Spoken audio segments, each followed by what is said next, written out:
Here's a short video on rendering the sphere. I've started it by using my blender to wet the entire circle, and I'm now using my 10% cool gray to begin the tones. And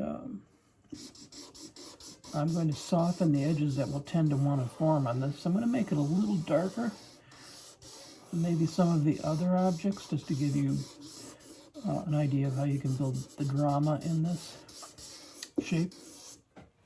So right there I'm going to stop, switch to my blender, soften an edge. Actually that is another one, actually another 10%. Let's go to the blender. There we go. And I'm just going to blend right across this to soften that edge. And the tendency on a spherical shape or any curved shape is I will tend to put my strokes down in the direction of the surface, so you can see me kind of circling around the highlight. Once again, I have started from an edge, the dark edge, the shadow side of the object, and proceeded towards the highlight, blending towards it. I got off to a bit of a rough start, so I got a bit of an edge, but I'm resolving that by taking that blender and scrubbing into the edge a bit. And I'm going to go back to, actually I'm not ready for 20% yet. Let's go back to 10% and readdress that core shadow. I actually have a slight line where I want that core shadow to be. That is going to get buried in the tone as it darkens. I'm going to take that 10 and pull the tone all the way down to the bottom edge. Now the thing you have to be careful about is circling around the other side. I know I'm going to get darker over on this lighter side, but I still have to create that darker halo to make the entire object look like a sphere. Got to make the surface look like it's turning away and out of view. Key is to keep your paper wet and to keep switching back to either the blender or a lighter tone. In this case, I'm only using the blender and a 10% marker. So I immediately go back into these tones and get them to blend before they set in the paper.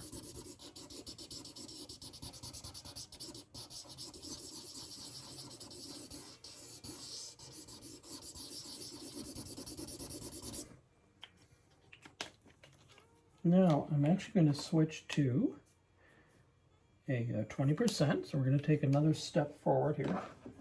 I do tend to have 3 markers in my hand at any one time. The tone I'm using and the lighter and the darker tone next to it. Now, compared to the demo handout, I pushed my highlight a little bit more towards the center, so I'm going to adjust for that by pushing my core shadow closer to the edge.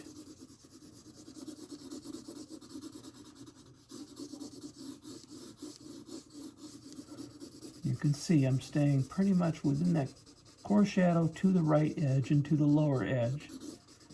Our light source is coming in, I'll just put a marker coming in at an angle, 45 degrees from above and the left.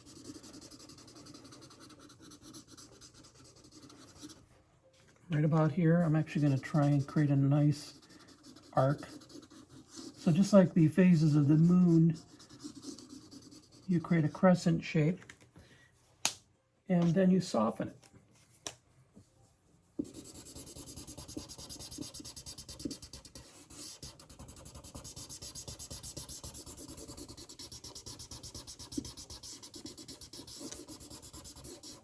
So it looks like I'll have to buy a new blender. This is what happens when your blender starts to dry. I've really got to push and scrub to get it to work, but it is doing the job for me.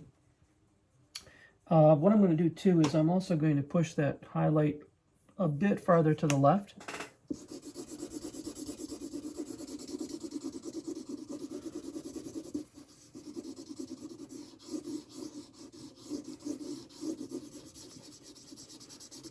So you can make adjustments as you're going along. Back to the blender, because I'm getting a bit of hard edge here on my tone. I've got to re-wet that whole highlight area to make sure it's blending seamlessly without any edges into the center of the white. Back to the 10%. Now the sphere is a bit more organic in the way you render it. In that, no straight edges, no straight lines. You've got to work with a curved surface through the entire object. So my goal is to work my way around this highlight but preserve the white center of the highlight. And here again, you can see I've got staining, build up a marker underneath, which means that I have to shift my paper around, either the paper underneath or my marker paper. So I'm just going to do that, so I get a clear view. And that shows you the advantage, this paper, of having a slip sheet. This paper absorbs a lot of that extra marker, and now you can see I have a more accurate example of what's going on with my tone. Hard to see it when it's lifted. Put it against the white and you can see it more clearly. Now I'm going to shift to the next darkest tone, which is going to be a 30,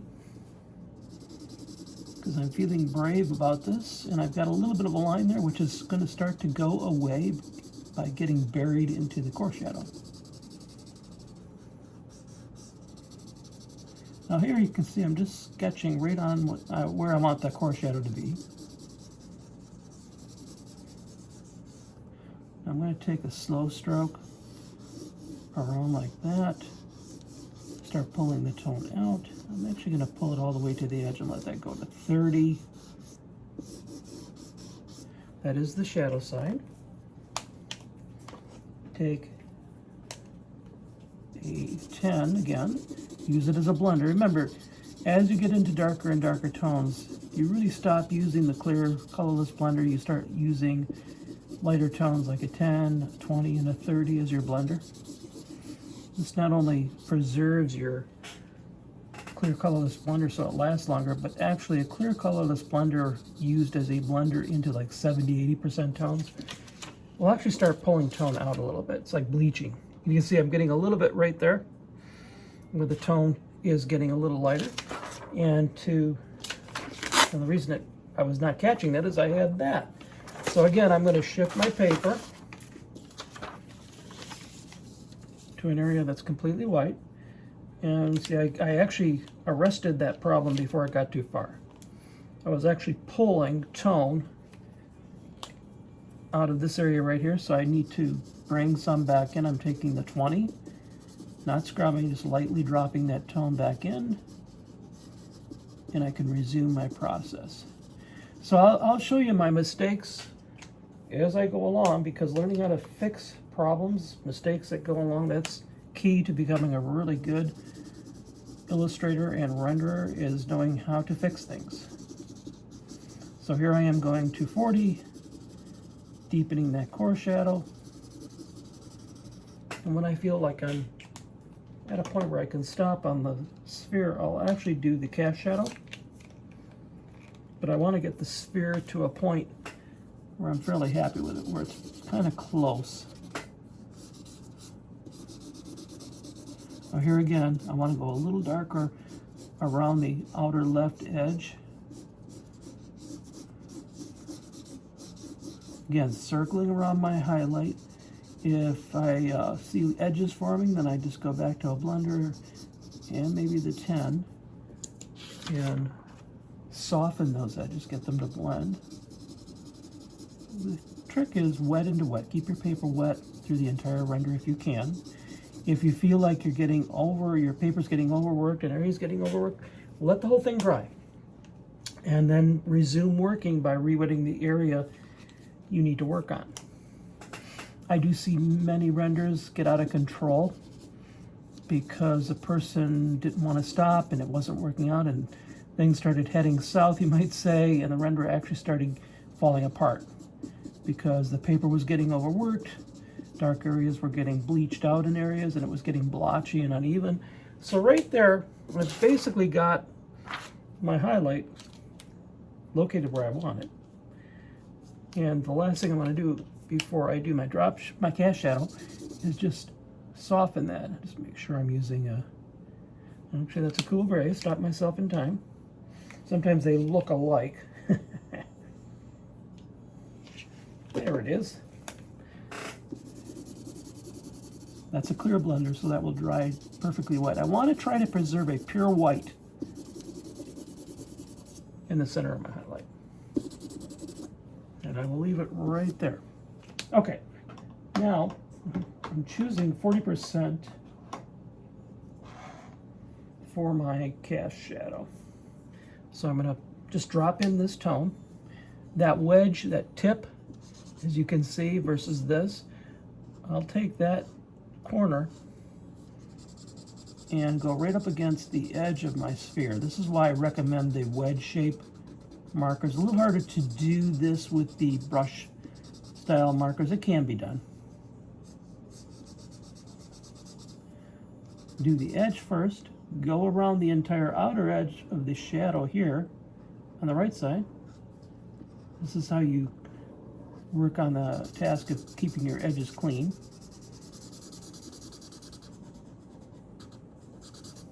And then you fill.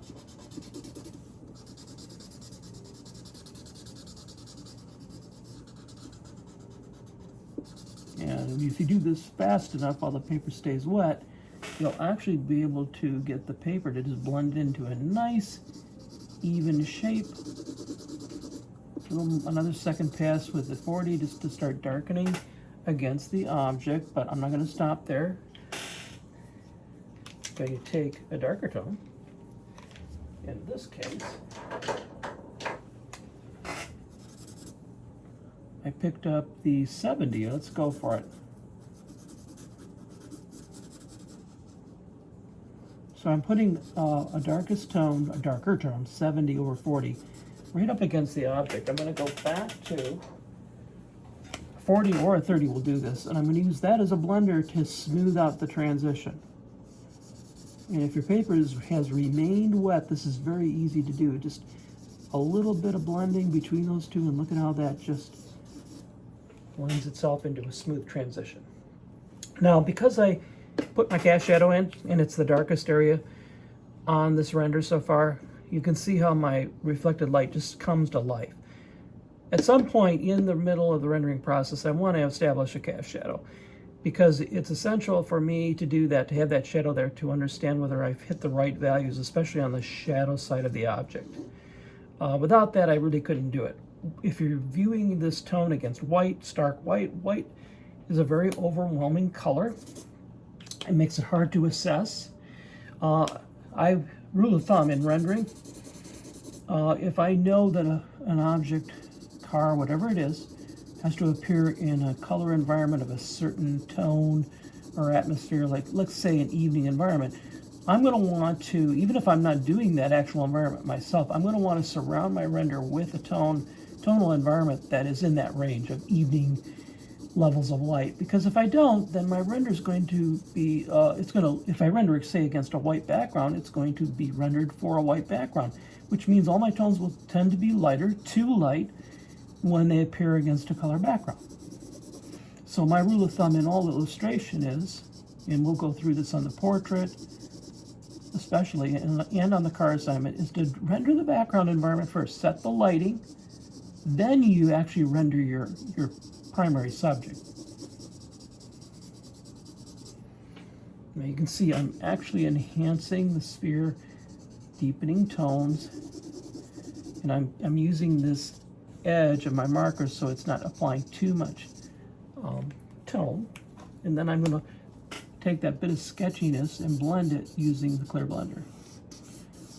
And let the paper do the work for me.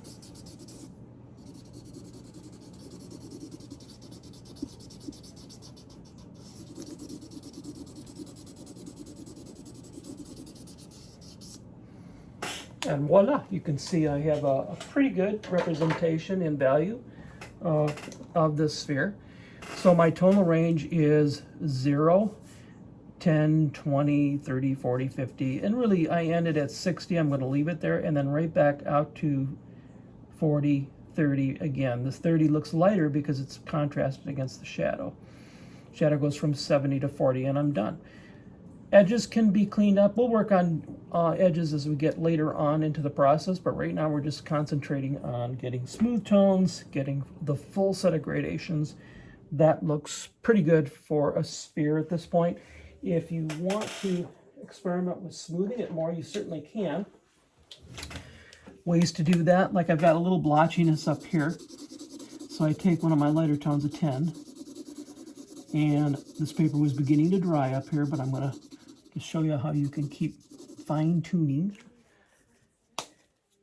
Now in this area up here, in the lighter little blotchy areas, I can drop just a tiny bit of tone using this fine tip of the marker and let the paper blend those areas in while it's still wet.